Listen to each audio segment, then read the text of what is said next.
베트남 선교회 설교가 있으십니다. 그래서 새벽에 서울로 가셔야 돼서 오늘은 창세기 강의를 하지 않고요. 제가 설교 말씀을 전하도록 하겠습니다. 오늘 함께 나눌 말씀은 신약성경 고린도전서 15장 19절부터 26절까지의 말씀입니다. 같이 한 목소리로 봉독해 보도록 하겠습니다. 만일 그리스도 안에서 우리가 바라는 것이 다만 이 세상의 삶뿐이면 모든 사람 가운데 우리가 더욱 불쌍한 자이리라. 그러나 이제 그리스도께서 죽은 자 가운데서 다시 살아나사 잠자는 자들의 첫 열매가 되셨도다. 사망이 한 사람으로 말미암았으니 죽은 자의 부활도 한 사람으로 말미암는도다. 아담 안에서 모든 사람이 죽은 것 같이 그리스도 안에서 모든 사람이 삶을 얻으리라. 그러나 각각 자기 차례대로 되리니 먼저는 첫 열매인 그리스도요, 다음에는 그가 강림하실 때에 그리스도에게 속한 자요, 그 후에는 마지막이니 그가 모든 통치와 모든 권세와 능력을 멸하시고 나라를 아버지 하나님께 바칠 때라. 그가 모든 원수를 그 발 아래에 둘 때까지 반드시 왕 노릇 하시리니 맨 나중에 멸망받을 원수는 사망이니라. 아멘. 오늘은 부활의 소망이라고 하는 제목으로 하나님의 은혜를 나누고자 합니다. 설교의 자리가 개인적인 이야기를 나누는 자리는 아니지만 제가 지난주에 아시는 분들 아시지만 저희 아버지께서 소천하시고 또 많은 분들 오셔서 많이 위로하여 주셔서 참으로 감사드립니다. 또 제가 장례를 치르면서 부활의 소망이라고 하는 것이 얼마나 귀중하고 소중한 것인가, 우리에게 이것이 없다면 얼마나 믿음이 헛된 것인가 다시금 깨닫게 되었습니다. 그래서 오늘 함께 이 부분에 대해서 하나님 말씀을 나누고자 합니다. 저는 모태신앙입니다. 어렸을 때부터 교회 열심히 다녔습니다. 어머니께서 교회에 빠지지 않도록 이렇게 늘 지도를 해주셨죠. 중고등부에서는 학생회장도 하고 찬양팀도 하고 또 청년부 가셔도 신앙이 좋다고 자부하면서 또 그런 이야기를 들으면서 자랐습니다. 하지만 저는 예수의 십자가와 부활을 온전히 믿는 믿음이 아니라 교회 다니면서 사람들에게 인정받고 엄마에게 칭찬받는 기쁨, 또 제가 좋은 것을 얻을 수 있도록, 특별히 고등학교 다닐 때는 좋은 대학교에 입학할 수 있도록 제 실력보다, 제가 노력한 것보다 좀 더 잘 되기 위해서 도움받는 것을 저의 신앙생활의 원동력으로 삼았던 것 같습니다. 이러한 믿음이 이제 그것들을 얻고 나서 대학교에 가고 나니까 굉장히 사소한 어떤 계기를 통해서 교회를 떠나게 되더라고요. 그래서 교회를 1년, 다른 교회로 간 것도 아니고 교회를 아예 1년 동안 출석을 하지 않았습니다. 하나님의 은혜 가운데에서 1년 후에 다시 교회에 나오게 되었습니다. 그때부터 저에게는 이러한 고민이 생겼습니다. 이렇게 쉽게 교회를 떠날 수 있었다면 이전에 내가 기도했던 것들, 이전에 하나님을 찬양했던 것들, 하나님 앞에 눈물 흘렸던 것들은 도대체 무엇이었을까? 저는 그때 이런 생각을 했습니다. 조금 우습고 지금 생각하면 약간 어리석어 보이는 그런 생각일 수 있지만, 만약에 기독교를 믿으면서 교회를 다니면서 바라는 것들, 교회를 다니면서 갖고 있는 신앙생활의 가치관, 아니면 필요한 그런 것들이 이전과 같은 것들, 예를 들어서 내가 어떤 절대자의 도움을 받고 싶어서 그것일 뿐이라면 기독교를 믿는 것이 저에게 손해라고 생각이 들었습니다. 왜냐하면 제 짧은 생각에 교회 다니는 것, 기독교를 믿는 것이야말로 다른 종교에 비해서 헌금이나 시간이나 봉사같이 내가 투자하고 내가 드려야 할 것들이 너무 많다라고 생각이 되었기 때문입니다. 이른바 기회비용이 좀 크다라고 생각을 했죠. 제가 다른 종교를 다 잘 아는 게 아니었기 때문에 그런 생각을 했을 것입니다. 다른 종교를 통해서도 나의 소망은 얼마든지 채워질 수 있다라고 생각을 했습니다. 내가 다른 신이 아니라 그냥 단순히 하나님이든 부처님이든 아니면 이름 모를 신이든 단순한 어떤 신이 아니라 정말 단 한 분 있는 예수 그리스도, 그분을 믿으면서 궁극적으로 바라야 할 것이 무엇인가, 내가 소망해야 할 것이 무엇인가, 내 믿음의 내용이 무엇인가, 나는 무엇을 믿어야 하는가, 이것이 제가 그때 당시에 저에게 주어진 문제였고 제가 풀어내야 할 문제였습니다. 오늘 본문의 저자인 사도 바울도 비슷한 생각을 했던 것 같습니다. 오늘 본문 19절의 말씀을 같이 한번 읽어보겠습니다. 만일 그리스도 안에서 우리가 바라는 것이 다만 이 세상의 삶뿐이면 모든 사람 가운데 우리가 더욱 불쌍한 자이리라. 아멘. 다신교와 황제 숭배가 당시에는 만연해 있었습니다. 로마 시대였죠. 예수님도 하나의 신으로 사람들은 많이들 생각을 했습니다. 그때 당시에 그들이 유일신을 섬기면서 겪어야 했을 고난이 어떤 것이었겠습니까? 그런데 단순히 그것뿐만이 아니라 예수 그리스도를 믿는 믿음을 가지고 있는다는 것은 당시에 육체적이고 정신적인 핍박의 한가운데 놓여져 있던 것입니다. 이러한 당시의 성도들의 삶을 고려한다면 예수 그리스도를 믿으면서 그들이 포기해야 했던, 지불해야 했던 기회비용은 지금 우리가 포기하는 주일의 삶, 주일에 놀러가는 것, 헌금, 봉사, 이런 것보다 훨씬 더 큰 것이었을 것입니다. 그 가운데서 오로지 현세의 삶에 무언가가 도움만을 바란다. 근데 그리스도를 믿는데 현세의 삶에 도움이 안 되고 현세의 삶에서 핍박을 당한다는 거죠. 고통을 당하고 정신적인 핍박, 육체적인 핍박 가운데 놓여진다는 거죠. 그것이 얼마나 불쌍한 삶인가라고 사도 바울이 이야기를 하고 있는 것입니다. 또한 고린도 교회 내에서 어떤 사람들은 자신의 이익을 위해서, 당시 교회 안에서 어떤 주도권을 잡기 위해서 사도 바울을 비난하고 또는 자신을 드러내기 위해서 교회를 분열케 하는 일을 서슴지 않곤 했습니다. 이 세상의 삶에서 단순히 그 순간 교회에서 뭔가 조금 더 높은 사람이 되기 위해서 이런 세상의 소망을 둔 믿음 때문에 오히려 교회와 하나님을 욕되게 하는 일을 저지르고 있었던 것입니다. 이들 또한 사도 바울이 보았을 때 어찌 불쌍한 자라고 하지 않을 수 있겠습니까? 사도 바울은 이렇게 이야기했던 것입니다. 우리가 바라는 것이 이 세상의 삶에 그친다면, 우리의 믿음의 내용이 이 세상의 삶에 도움을 원하는 것뿐이라면 그런 사람이야말로 정말 불쌍한 사람이다 라고 사도 바울이 이야기하고 있는 것입니다. 이러한 상황에서 사도 바울이 사랑하는 고린도 교회의 성도들에게 온전한 믿음을 위해서, 불쌍한 자가 되지 않기 위해서 필요한 것, 정말 바라야 할 것에 대해서 이렇게 선포하고 있습니다. 본문 20절부터 23절까지의 내용을 같이 한번 읽어보겠습니다. 그러나 이제 그리스도께서 죽은 자 가운데서 다시 살아나사 잠자는 자들의 첫 열매가 되셨도다. 사망이 한 사람으로 말미암았으니 죽은 자의 부활도 한 사람으로 말미암는도다. 아담 안에서 모든 사람이 죽은 것 같이 그리스도 안에서 모든 사람이 삶을 얻으리라. 아멘.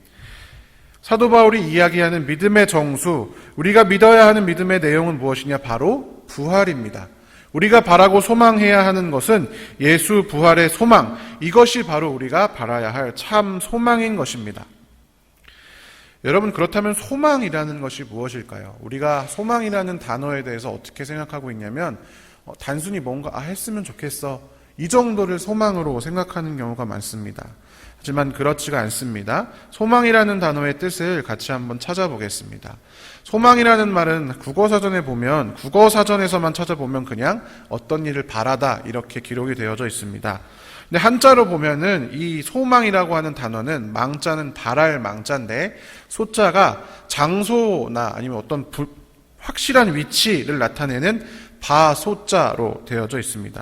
그러니까 소망이라는 그 한자어의 뜻을 보면은 좀 더 단순히 그냥 바라다, 이게 전부가 아니라 확실한 어떤 것을 바라다, 기다리다 라고 하는 것이 소망이라고 하는 단어에 포함되어 있는 뜻입니다.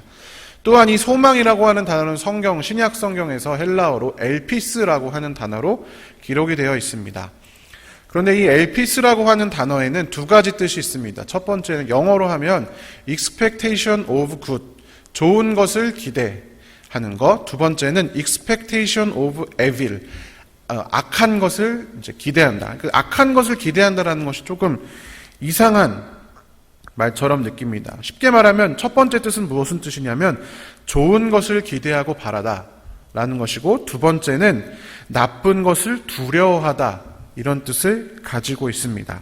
이 엘피스라는 뜻은 굉장히 다양한데 다른 뜻들은 모두 다 이 두 가지 뜻에서 출발을 했습니다. 이게 무슨 뜻인지 좀 애매하잖아요. expectation이라고 하는 단어를 영어로 어떻게 설명을 하고 있냐면 implies a high degree of certainty. 뭐 영어는 모르셔도 되는데 무슨 뜻이냐면 확실성이 높다. expectation이라는 단어 안에는 이 일이 일어날 수 있는 확실성이 엄청 높은 거다라는 말이 포함되어 있다는 것입니다. 그리고 그것을 준비하고 미리 내다본다라는 개념이 이 expectation이라고 하는 단어에 포함이 되어 있습니다. 그러니까 뭐 다 모르셔도 되지만 중요한 핵심 내용은 뭐냐면 소망이라는 것은 단순히 막연한 바람이 아니라 그 일이 반드시 우리 삶에 일어날 것이다. 그 일이 일어날 가능성이 엄청 높다라는 것을 우리가 인지한 상태에서 그것이 우리 삶에 이루어지는 것을 기다리고 내다보는 것이 바로 소망이다라고 하는 것입니다. 즉 엘피스가 갖고 있는 그 뜻은 무엇이냐면 우리 삶에는 천국에 대한, 부활에 대한 바람과 지옥에 대한 두려움이 모두 갖고 있는 것이 바로 이 엘피스라고 하는 단어인 것입니다.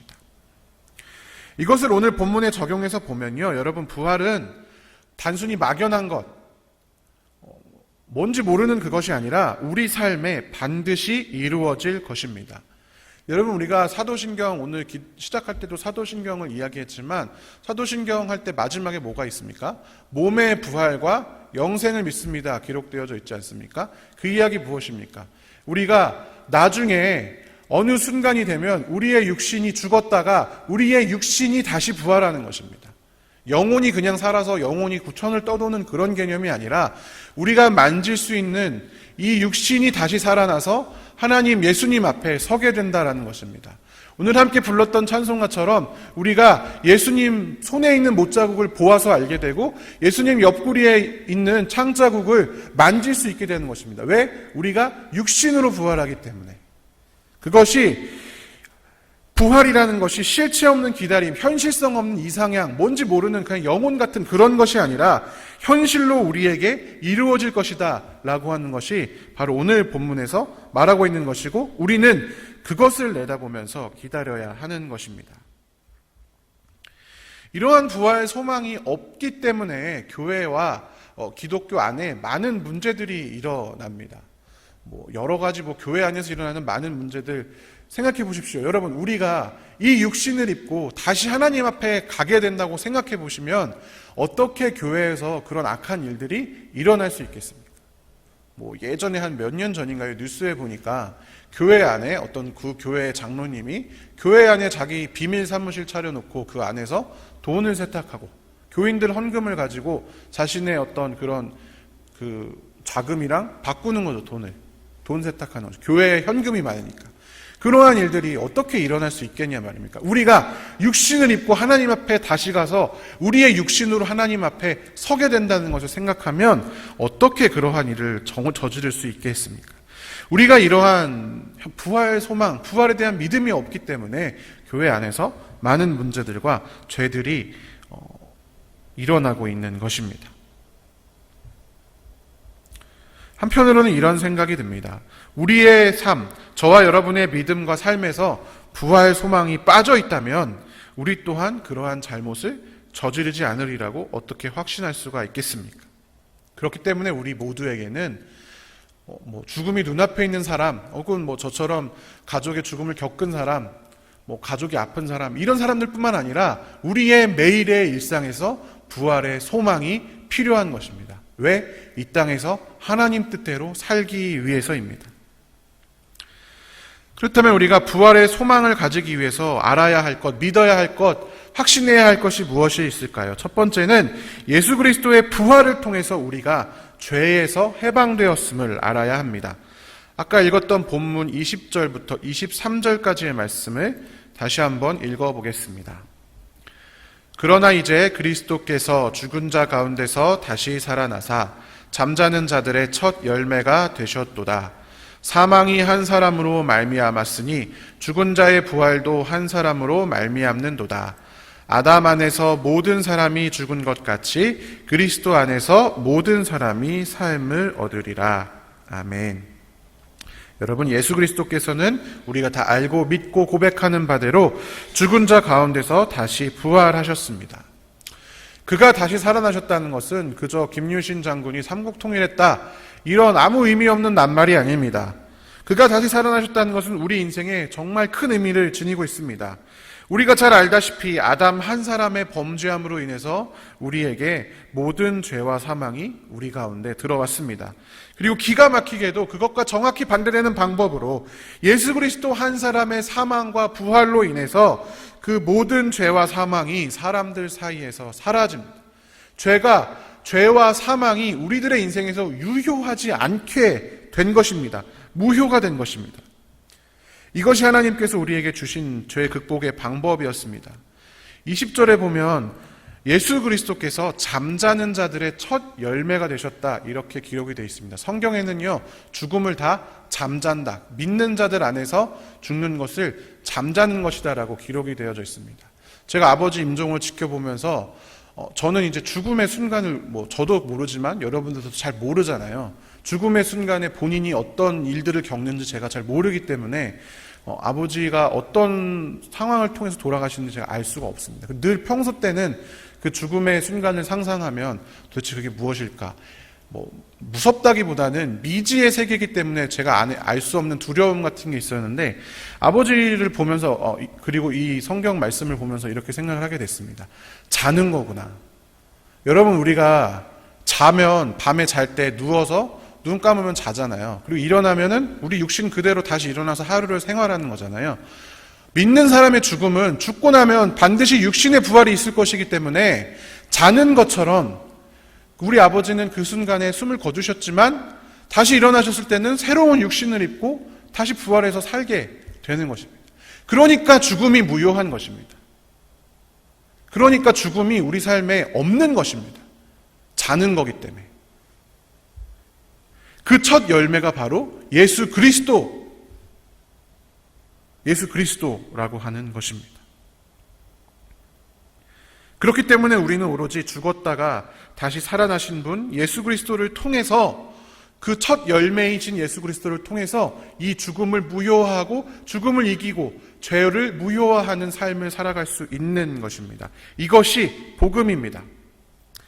요즘에도 TV 보면 도전 골든벨이라고 하는 프로그램 아직도 하고 있습니다. 제가 아주 어렸을 때부터 그 프로그램이 했는데, 어떤 프로그램이냐면 이제 고등학교마다 찾아가가지고 50문제를 내고 이제 다 맞추는 사람, 이제 최종 1인에게 이제 상품을 주는 그런 퀴즈 프로그램입니다. 근데 보면은 문제가 어려우니까 중간에 많이 아이들이 탈락을 하니까, 지금은 제가 안 봐서 모르겠는데 예전에 제가 볼 때는 패자부활전이라고 하는 그런 순서가 있었어요. 어떻게 진행을 했냐면, 이제 탈락한 아이들이 앞에 이제 선생님들이 일단 쭉 섭니다. 줄을 서서 선생님들이 문제를 푸는데, 탈락한 아이들이 맞출 것 같은 선생님 뒤에 가서 줄을 서는 거예요. 그래서 그 선생님이 실제로 문제를 맞추면 맞춘 선생님들 뒤에 있는 애들은 다 부활하는 겁니다. 그러니까 선생님들이 문제를 잘 맞추면 막 90명씩도 살아나고, 못 맞추면 막 한 명도 못 살아나고, 그게 굉장히 재미가 있었습니다. 여러분, 근데요, 우리는 예수 그리스도라고 하는 선생님 뒤에 줄을 서 있는 학생들과 같습니다. 다만 도전 골든벨의 학생들과 다른 점은, 우리는 예수 그리스도가 이미 정답을 맞췄다라는 것을 다 알고 뒤에 줄을 서는 겁니다. 예수 그리스도라는 선생님은 이미 부활을 하셨기 때문에, 이미 잠자는 자들의 첫 열매가 되셨기 때문에, 그 뒤를 따르는 자들은 모두가 다시 새롭게 살아나서 새로운 육신을 입고 부활할 것이 확실하다라는 것이 바로 다른 점이다라는 것입니다. 우리가 이것을 믿고 소망해야 합니다. 둘째로는 우리가 예수 그리스도의 부활을 통해서 예수님께서 우리의 왕이 되셨다라는 사실을 기억을 해야 합니다. 오늘 본문의 23절부터 25절까지의 말씀을 또 같이 읽어보겠습니다. 그러나 각각 자기 차례대로 되리니 먼저는 첫 열매인 그리스도요, 다음에는 그가 강림하실 때에 그리스도에게 속한 자요 그 후에는 마지막이니 그가 모든 통치와 모든 권세와 능력을 멸하시고 나라를 아버지 하나님께 바칠 때라. 그가 모든 원수를 그 발 아래에 둘 때까지 반드시 왕노릇 하시리니. 아멘. 본문에서 부활의 순서에 대해서 언급을 하고 있습니다. 가장 먼저 첫 열매가 되시는 예수 그리스도, 이미 부활하셨죠. 그리고 그 다음에는 예수님께서 강림하실 때, 다시 오실 때에 그리스도에게 속한 자들이 부활하게 됩니다. 육신을 입고 부활하게 됩니다. 그 다음은 바로 마지막인데, 마지막에 예수님께서 세상의 모든 통치와 권세와 능력들을 다 멸하시고 그의 나라를 아버지 하나님께 바칠 뿐만 아니라 모든 원수를 발 아래에 둘 때까지 반드시 왕노릇한다라고 오늘 본문에서 기록을 하고 있습니다. 마지막에 모든 것이 사라지고 세상의 모든 권력과 모든 부와 모든 명예와 모든 능력 가진 그 모든 것들이 다 사라지고 마지막에 유일하게 남게 될 하나님 나라, 그리고 그 나라의 왕이 되시는 예수 그리스도, 이 세상의 삶뿐만이 아니라 우리가 새로운 육신을 입고 부활한 그 새로운 삶에도 예수 그리스도가 우리의 주인이자 왕이다라는 것입니다. 우리가 이것을 기억해야만 이 땅에서 온전한 부활의 삶을 살 수가 있습니다. 예전에 육룡이 나르샤라고 하는 드라마가 있었습니다. 그게 조선 건국 초기 이제 이방원과 이성계의 이야기를 다룬 그런 드라마입니다. 그 드라마를 보다 보면 굉장히 재미있는 부분이 있는데, 이 이방원 역할을 하는 배우가 그 이방원을 어떻게 그리냐면 약간 그 권력에 눈이 먼 사람처럼 이제 그려냅니다. 그러니까 그 드라마를 보면 이방원이 권력을 얻기 위해서 온갖 그 악한 일을 자행을 합니다. 이제 1차 왕자의 난이 되면은 그 이방원과 그를 따르는 수하들이 난을 일으켜서 정도전을 죽이고, 그 다음에 자기 세자인 자기 동생을 죽이고, 그 다음에 아버지에게 찾아가서 칼을 겨누는 장면이 이제 등장을 합니다. 여러분 생각해 보십시오. 이방원은 이제 권력에 눈이 멀었기 때문에 그럴 수 있습니다. 그런데 그 부하들 보면서 이방원이 그렇게 그 드라마에서 굉장히 매력적이고 좋아 보이는 인물이 아님에도, 호감형 인물이 아니고 늘 이방원 때문에 죽을까봐 걱정하고 두려워해야 되는 어디로 튈지 모르는 인물임에도 불구하고 왜 그의 곁에서 죽음을 불사하고 윤리적으로 비난을 받을 수밖에 없는 아버지한테까지 칼을 들이대는 그러한 일에 동참하는 사람들이 도대체 왜 그랬을까? 왜 있을까? 여러분, 왜 그 사람들은 그런 행동을 할까요? 이방원이 왕이 될 것이라고 확신했기 때문입니다. 이방원의 능력이나 성품이나 야심이나 이런 것을 봤을 때 설령 반란을 일으킨다 할지라도 언젠가 반드시 왕이 될 만한 사람이다 라고 생각했기 때문에, 확신했기 때문에 그러한 일들을 행할 수 있는 것입니다. 이방원의 부하들이. 여러분, 이방원은 왕이 될지 안 될지 그때 당시 입장에서 보면 100% 확신할 수 없는 인물이었습니다. 세자도 아니었고, 세자는 이미 있는 사람이었고, 단지 왕의 5째 아들일 뿐이었습니다.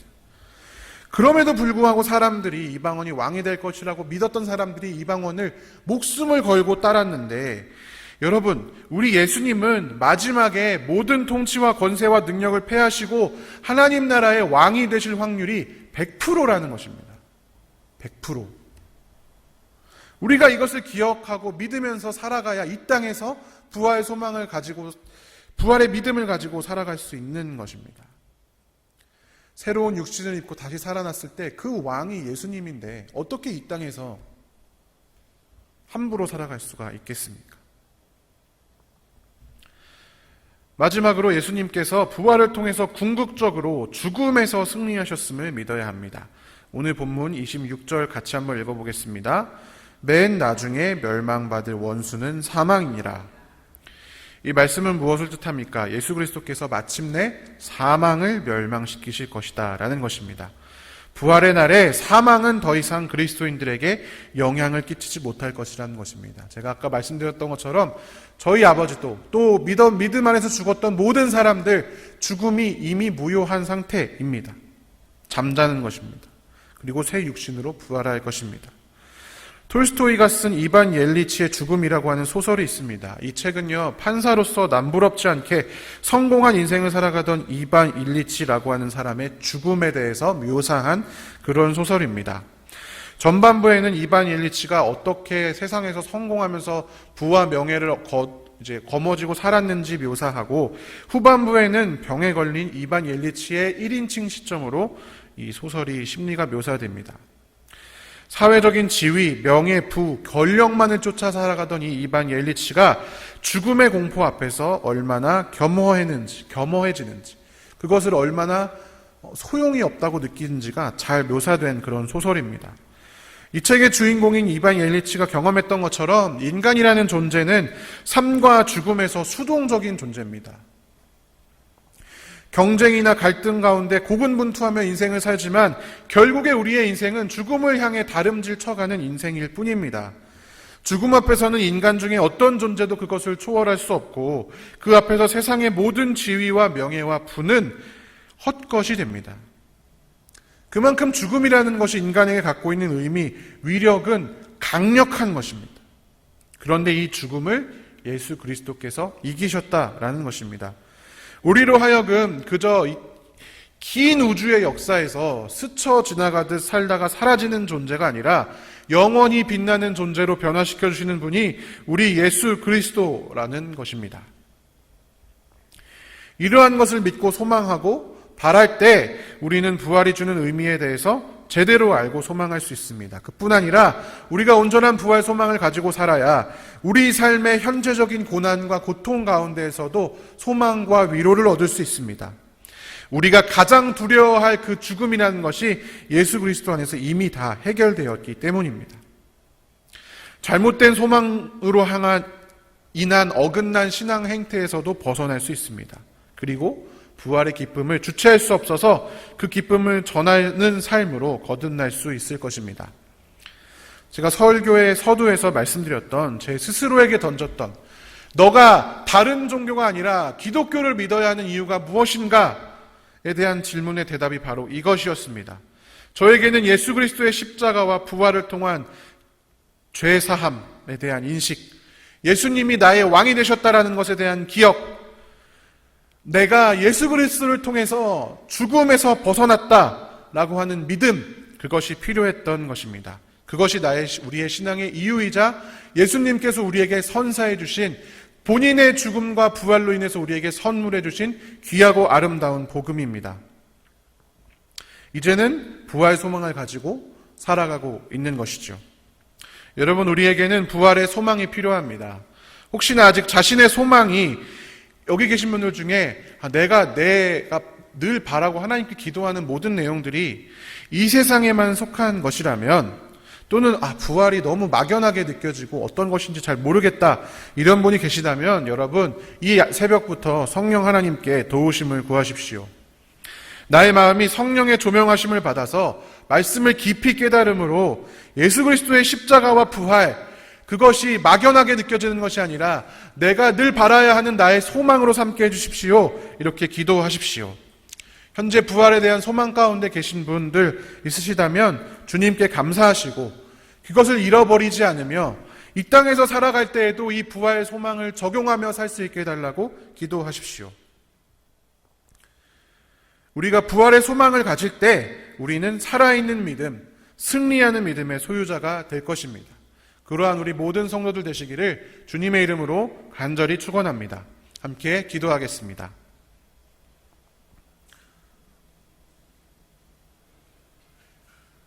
우리의 부활의 주인 되신 살아계신 하나님 아버지, 참으로 감사합니다. 영원히 죽을 수밖에 없는 죄인 된 우리들을 주님께서 사랑하여 주시고 부활의 첫 열매인 예수 그리스도를 이 땅에 보내시고, 예수 그리스도께서 죽음에서 부활하심을 통해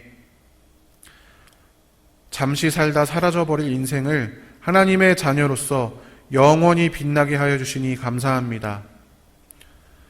모든 두려움의 근원인 죽음을 우리 삶에서 물리쳐 주시니 감사합니다. 우리가 아직은 죽음의 순간이 다가오지 않았지만 이 땅에서 부활을 소망하며 부활의 순간을 바라보며 살아갈 수 있도록 인도하여 주시옵소서. 우리가 이 세상에서의 삶이 전부가 아니라 새 육신을 입고 왕 되신 예수님을 만날 그 날이 반드시 우리 인생에 도래한다는 것을 믿으며 이 땅에서 하나님 뜻대로 살아가는, 부활을 전하며 살아가는 귀한 주의 자녀들 될 수 있도록 주님 인도하여 주시옵소서. 오늘도 여러 가지 기도 제목들로 삶의 고통으로, 어려움으로 이 자리에 나와 신음하는 주의 자녀들이 있습니다. 주님, 우리가 극복할 수 없는, 어떤 것으로도 극복할 수 없는 죽음이라는 문제도 하나님께서 극복하여 주셨음을 우리가 믿음으로 바라보며 우리의 고통과 고난의 순간들도 하나님께서 능히 이기게 하실 수 있음을 우리가 믿음으로 고백할 수 있는 귀한 시간, 그리고 그것으로 우리가 소망과 위로를 얻는 귀한 시간들 될 수 있도록 주님 인도하여 주시옵소서.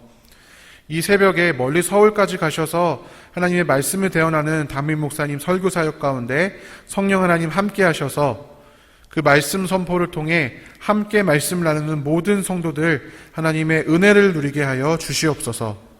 오늘 하루도 부활 소망을 품고 살아가는 우리가 되게 하여 주시옵소서. 부활의 구주 되신 예수 그리스도의 이름으로 기도합니다. 아멘.